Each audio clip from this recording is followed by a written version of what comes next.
Make a CD, yeah. By then they won't even have CD players anymore, probably. Yeah. I'm going a long time. Yeah. Yeah. Going back to man, oh man. Everybody good? Yeah. All right, all right. Where's Richard? He's supposed to have my starting place tonight. Did he tell you to tell me? No? So I didn't prepare nothing because Richard was going to tell me where to start. Has anybody got a starting place? At the beginning. I mean, I've got a starting place if nobody's got a starting place, but I give you the opportunity, especially nights it's lighter, you know, so lighter crowd. If somebody has a starting place, I'll let you have it, all right?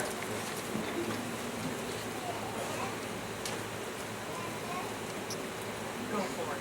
Mm-hmm. Go for it. All right. All right, going once, going twice. Here we go. I started last week where we talked about just kind of hitting some high places.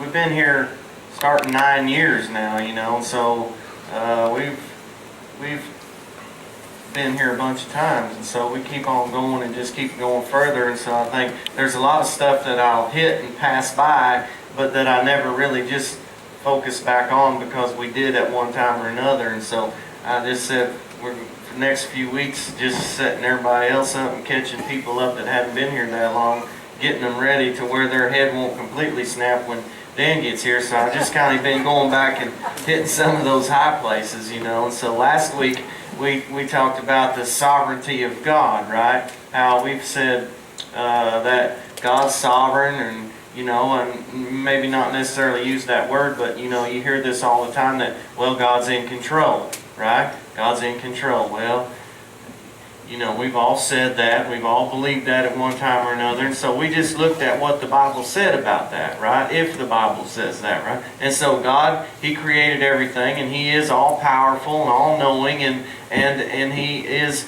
in all control until He gives control away, right? He doesn't back up on what He says or changes His mind or anything. And we said in Genesis 1:26 where God said, let them, mankind, let them have dominion in the earth. Let them rule over it. Let them be in charge. Yeah, I'm going to have influence, and hopefully me and Him, man, we stay connected and we're close and we got the same heart and the same desires and all that. But He's the man. He's in charge, right? And so that's what we were looking into. And so I went and tipped over a whole bunch of sacred cows and said, you know, that God isn't in control of everything that happens, right? Everything that happens is not the will of God, right? We went all through that last week. Everything that happens is not the will of God. If everything that happens is the will of God, and we've got this mess going on that's going on now, I mean, He would need counseling or something.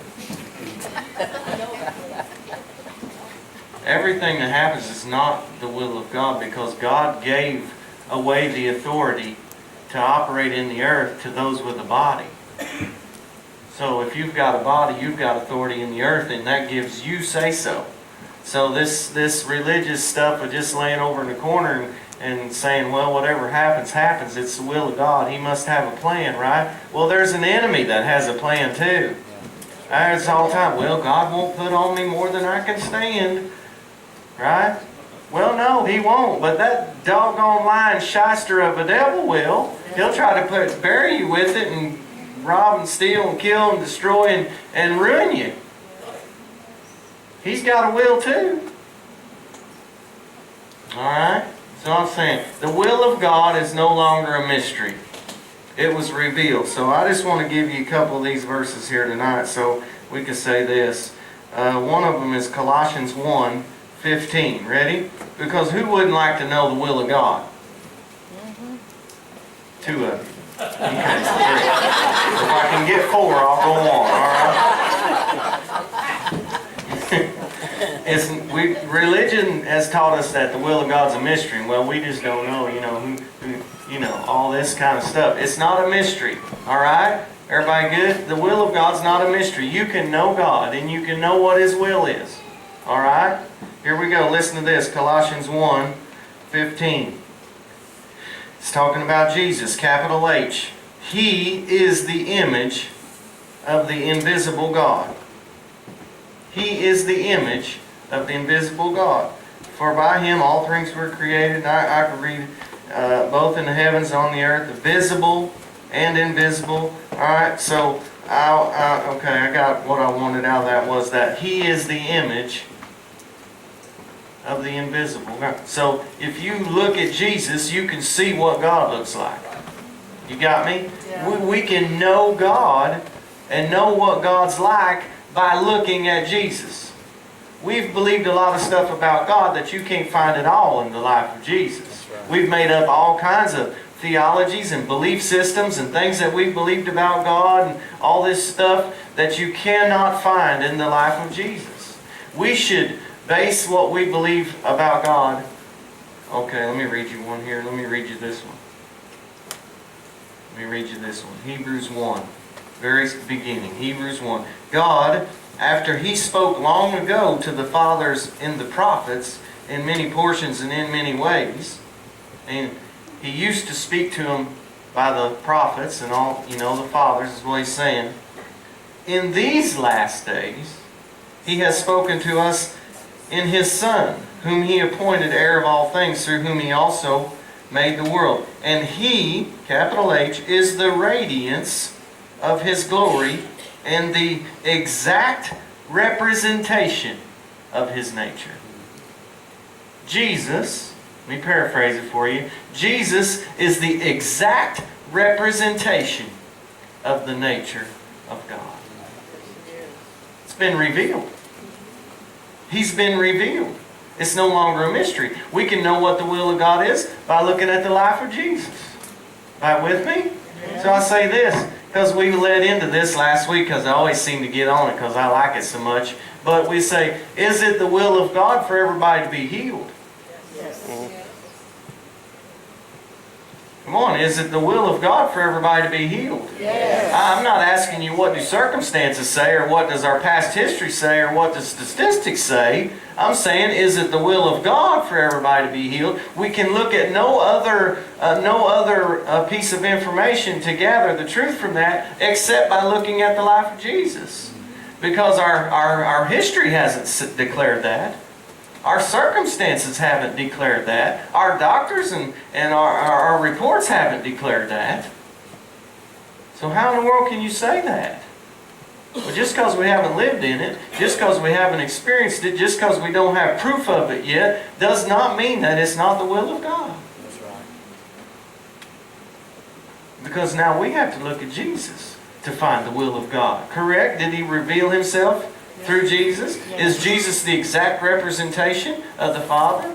Can you find anywhere in the life of Jesus that Jesus said, well, hang on just a little while longer. I'm going to work this out to bring myself some glory and teach you a few lessons, and I want that nurse down there to get saved.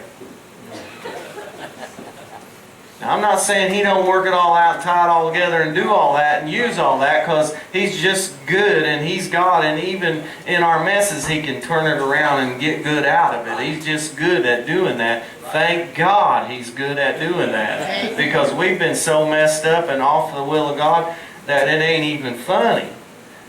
Jesus never said that. Jesus never taught that. You cannot find that in the life of Jesus. You cannot find one place where Jesus did not heal somebody that came to touch Him. Or not one person did Jesus lay His hands on that did not get healed. I wonder what the will of God is. Everybody that wanted to be healed and came to be healed got healed. I wonder what the will of God is. Uh-oh. Uh-oh. Didn't Jesus say this? Our Father in heaven. He said, teach us to pray, right? Jesus said, pray like this. Our Father in heaven, hallowed be thy name. Your kingdom come. Thy will be done. Your kingdom come. Your will be done. Where? On earth. Oh, now wait a minute. On earth as it is in heaven. Yes. Well, are you sick in heaven? No. Do you have a broken leg in heaven? No. Got diseases in heaven? No. I wonder what His will for earth is. Same. Surely Jesus wouldn't have told them to pray for that just as a cruel joke.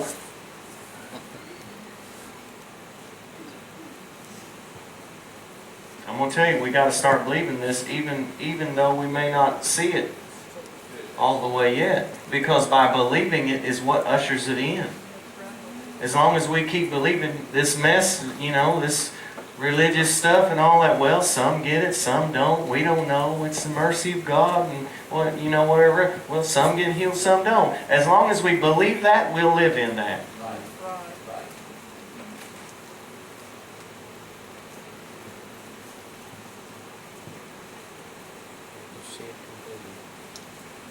I'm going to start believing it before I see it.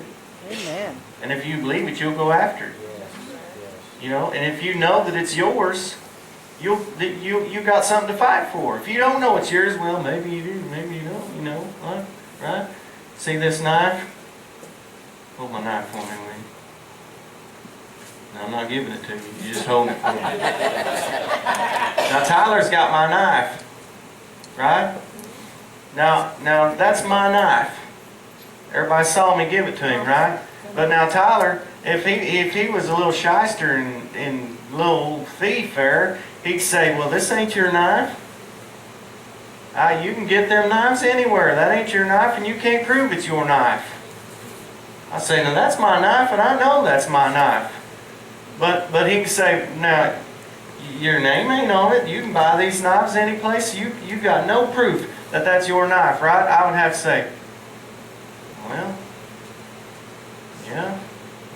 I mean, I'm pretty sure it's mine, but you kind of got me there. You're right. I don't. And maybe I can't prove. But what if my dad gave me that knife and my name was carved in it? Yeah. What if my name was carved in it? Now I can say, that's my knife. I know it's my knife.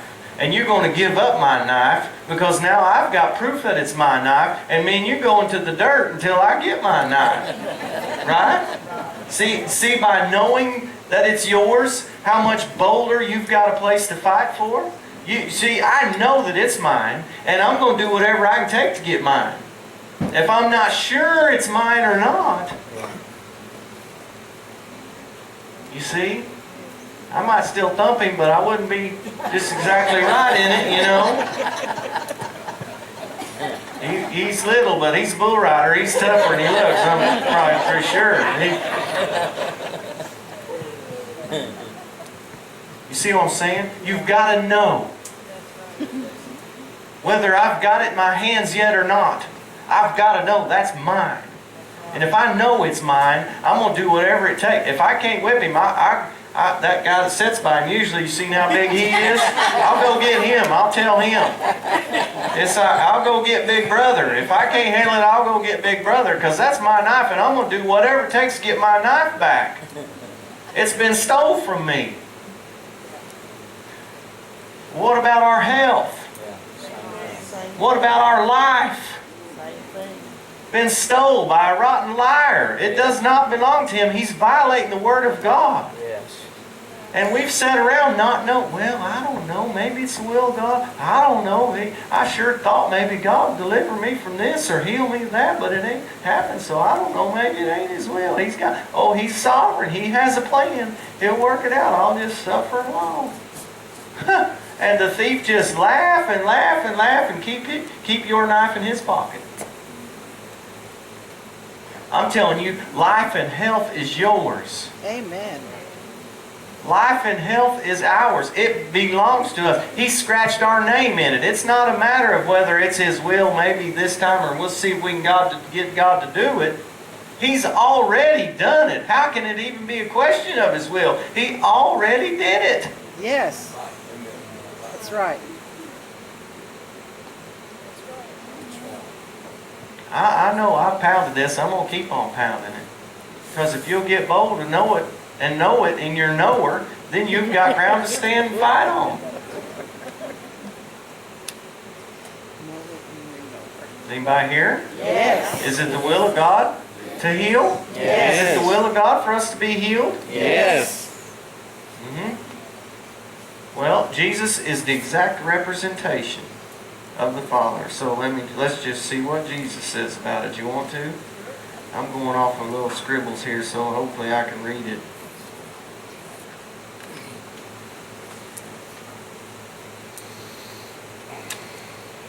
Look here. Oh, let's look some of these up. You want to? Let's look some of these up, yeah. Here. Miss Marilyn? We're legit. I think it's on, but I don't know. I've not been trained on that. How about Matthew 12:15? Matthew 12:15. Because we've already settled the fact that we can look at the life of Jesus and know the nature of God, right? We've already settled the fact that we can look at the life of Jesus and the will of God does not have to be a mystery. Jesus performed the will of God, did He not? Did Jesus perform the will of God? Would Jesus have violated the will of God, went against whatever the will of God? Did He say, if you've seen me, you've seen the Father? I do what I see the Father doing, right? So, fair enough? We got that thing working or not?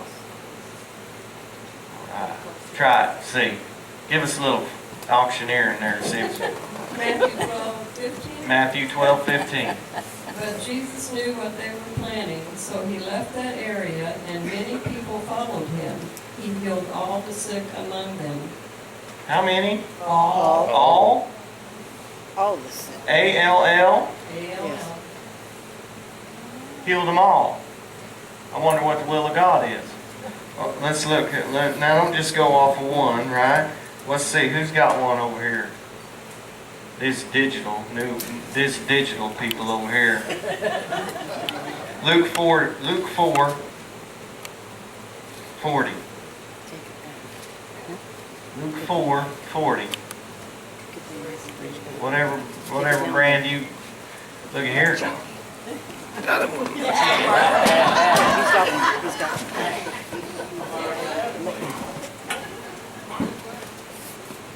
Make it go up. There you go. Look what you're doing. Luke 4:40. Listen to this. But now, all right, we got to look to Jesus, find out what the will of God is, right? Let's see what this says. Is that in there? Luke 4:40. As the sun went down. Get in that thing. Get up there. As the sun went down that evening, people throughout the village brought sick family members to Jesus. No matter what their disease were, the touch of His hands healed everyone. Healed everyone. Healed everyone. Healed everyone. Healed everyone. Huh. Wonder what the will of God is. Mine says this. While the sun was setting, all those who had any who were sick with various diseases brought them to Him. Apparently it didn't matter what they had. Apparently like he wasn't like he could get rid of the flu or something, but now cancer, we better dig deep and get. He didn't think like that. If He don't think like that, we ought not think like that. Various diseases brought them to Him, and laying His hands on each one of them, He healed them all. Healed them all. I wonder what the will of God is.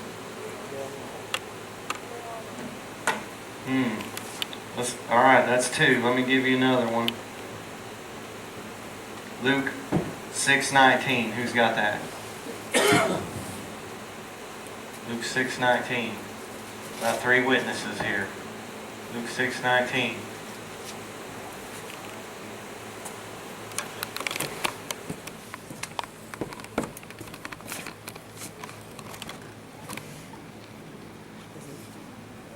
Remember, Bob?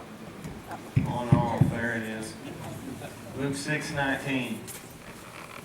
Luke 6:19. And the whole multitude sought to touch him.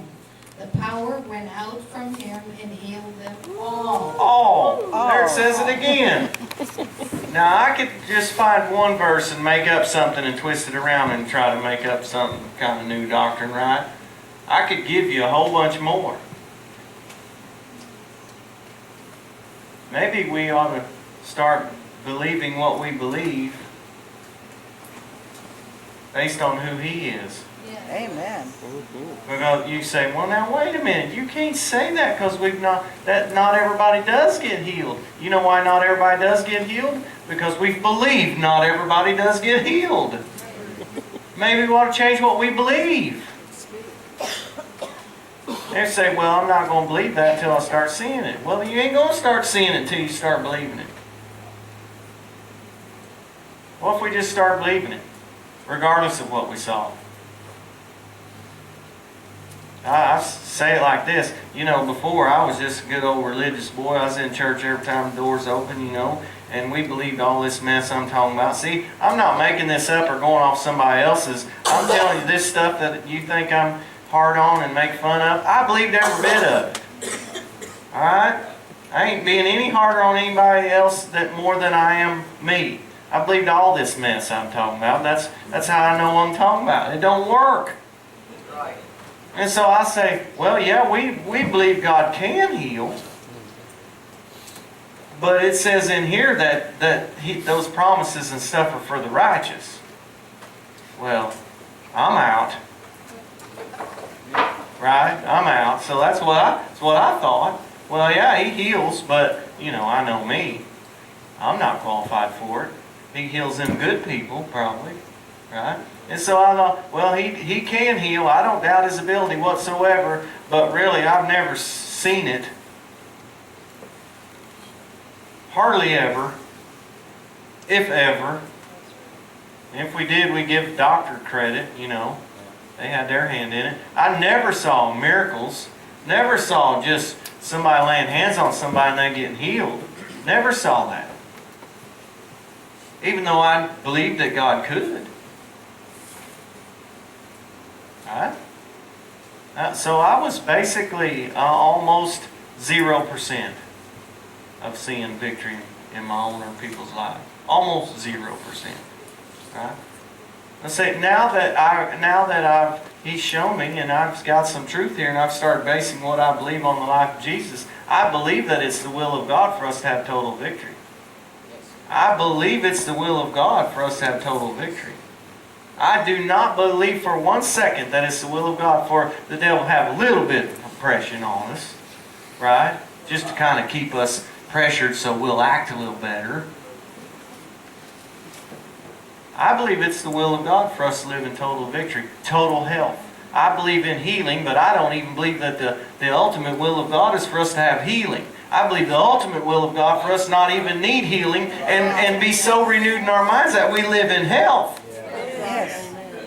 Yes. Now that I'm believing that's the will of God, is my percentage now of everybody that I lay hands on 100% gets healed? No. But it's a heck of a lot higher than it was when I didn't believe any. It's way above higher than pretty close to 0%. So what if I said, okay, started out believing all this, maybe 30% or maybe 40, 50. I don't even know what it is. I don't keep track, but I get to see a lot of people healed. I get to see a lot of people healed. I love it. Fact is, if you need healed, you go home without letting me be a part of it, get you healed, I'll be aggravated. I like to see folks healed. It's the will of God. And since I believe that now, my percentage is way higher. So you're going to say, well, now, you can't believe that just because you don't see 100%. I'm going to tell you 60% is way better than 0. And the 6 out of 10 that did get it are sure glad somebody believed in it. I'm sorry for the 4. I'm going to keep on digging in. I'm going to ask Him why. I'm going to know, what do I need to see? What do I need more of? Or what? I'm going to keep growing and learning, and that's all right, and that's part of it. But just for the sake of the 4 and whatever, I'm not going to just make up new doctrines and start believing something different and say, well, maybe it is, maybe it ain't. by believing in total victory, we're at least a lot closer to it than we were. Is anybody here? Yes.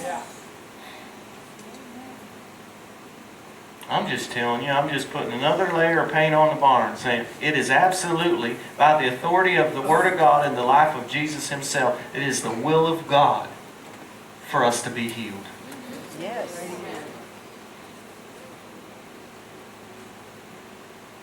And so I'll hit this and I'll quit. I don't know if you guys will sing. Since I dropped this out here, I'll have to qualify because not everybody's been here.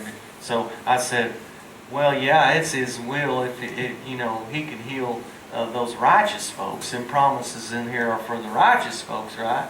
And then it somehow came along to understand, I thought righteousness was based on my performance. That's what I've been told. Righteousness was something that I could achieve or acquire or perform and behave a certain way and do this and that right, and I could become righteous, right? Well, I knew there was no hope in that. So either you're honest and you run the other way, or you stay and pretend. Then I read Romans 5:17 and said those who receive the abundance of grace and the gift of righteousness will reign in life. Righteousness is a gift. When you get born again, you take on righteousness. It's now your family name. You are the righteousness of God because Jesus performed righteousness and He took all of our sin upon Himself and put all of His righteousness onto us. It was a transfer made. Now because of Him, we're righteous. We're qualified for every promise in this book. When it says that the righteous will inherit this, and the righteous have that, and the righteous are qualified for this, and the righteous can be all this, that's us. Yes. I'm not referring to your behavior or your actions whatsoever. Righteousness was a gift. Congratulations. You're qualified for all of heaven to become a reality in your life right this minute. It includes health, healing, wholeness, deliverance. I don't care whatever it is your need. To be to the place to where you can grow up into the image of who He is. Whatever that needed. Whatever has to take place in your life or needs to be rid of or won or victory or whatever else, so that you can grow up and rise up back into the image of who He is in you. That's the will of God. And it's yours. So by golly, I almost forgot.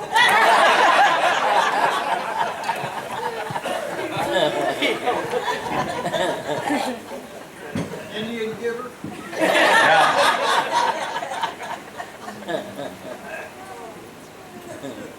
Let's go after it. You want to? Yes. All right. All right. It's the will of God. Heaven on earth. Heaven on earth is the will of God. He didn't come to do what He did just get you to heaven. Came and did what He did, get heaven into you. Heaven back established in the earth like His original plan. I think they're going to sing. Everybody good? Yes. Now if you need some of it, get help. That's all right to get help. I like to see. Yeah.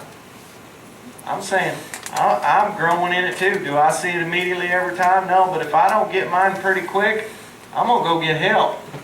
Don't be hard-headed and say, oh, I'm going to do this myself. Well, that's good for some things and small things. I'm not saying don't fight for it and grow in your own personal deal, but if I don't get it pretty quick, I'm going to recruit some help. So don't leave here without help. If I can't get my knife back, I'll